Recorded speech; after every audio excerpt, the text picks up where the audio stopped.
Olá, querido telespectador, você que acompanha o nosso canal de reflexão, muito obrigado pela sua audiência, obrigado pela parceria e de modo muito particular, fazendo com que esse vídeo possa atingir outro número de pessoas, atingindo outros corações e tentando transformar outras vidas também.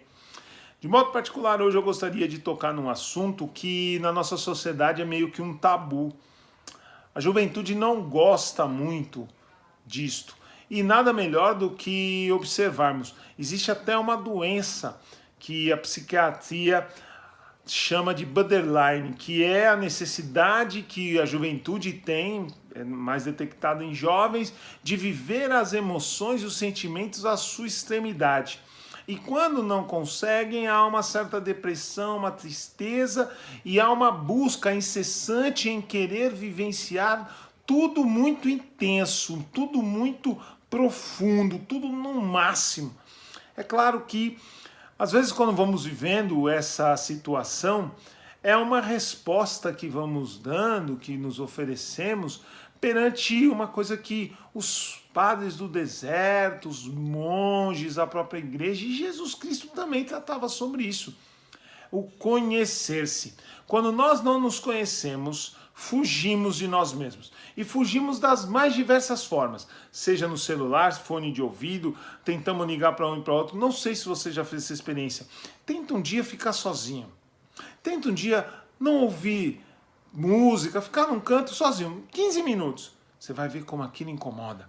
Você vai ver como o silêncio muitas vezes incomoda, mas o silêncio muitas vezes abre caminhos e possibilidades de uma maior reflexão, de um maior aprofundamento da nossa vida, da nossa história. Muitas e muitas vezes nós, quando não nos conhecemos, vamos seguindo outros pensamentos. Não sei se você já teve a oportunidade de ver um jornal na televisão. Você vai ver na sequência de notícias. E geralmente não há tempo para refletir entre uma notícia e outra. Às vezes acontece isso na nossa vida. Nós estamos vivendo de uma forma tão frenética que não temos tempo de refletir sobre as nossas ações. Dizia René Descartes, um filósofo que gosto muito, podemos assim dizer o pai da filosofia, ou mesmo o pai da medicina, porque fez altas análises de corpos e outras questões. Mas eu gostaria de lembrar uma frase muito conhecida dele: penso, logo existo. Muitas pessoas, outros filósofos vão falar, não, primeiro você precisa existir para depois pensar. Mas eu gosto da ideia dele porque é o seguinte: a sua existência, ela começa a ter um sentido quando você pensa sobre a existência. É claro, outros filósofos vão falar da biologia. Primeiro eu preciso nascer para depois pensar. Independente.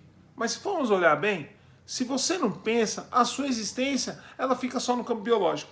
E muitas vezes nós vamos vivendo assim. Nós não vamos pensando, não vamos refletindo, porque não tem tempo. Eu gosto do exemplo de Jesus, que depois do batismo, ele foi para o deserto. E ficou lá 40 dias pensando, refletindo, rezando, jejuando, mas de modo particular, ele ficou consigo mesmo.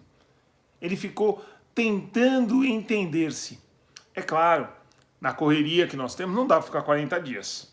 Mas é possível você fazer um teste, é possível você fazer um treino, é possível você fazer uma experiência. Tentar ficar 10 minutos consigo mesmo, sem música, sem barulho, sem telefone, sem celular, pensando: quem sou eu? O que eu gosto, o que eu não gosto? Como é a minha relação com o outro? É a relação de posse, de poder, de serviço? Só são respostas que você oferece, que você consegue dar, quando você para e reflete sobre elas. Porque senão, nós podemos viver como meros animais. Temos uma consciência, uma razão espetacular, grandiosíssima, brilhantíssima. Mas falta uma outra ferramenta chamada a ação, a atitude de pensar, refletir, analisar as nossas emoções e sentimentos. Por isso, é um desafio que eu te faço. Tenta fazer 10 minutos. Os monges realizam isso muito bem.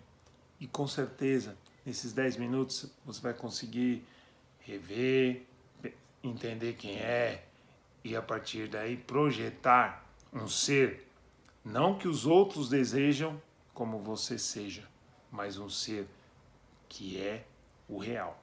Um abraço, boa reflexão e bom silêncio.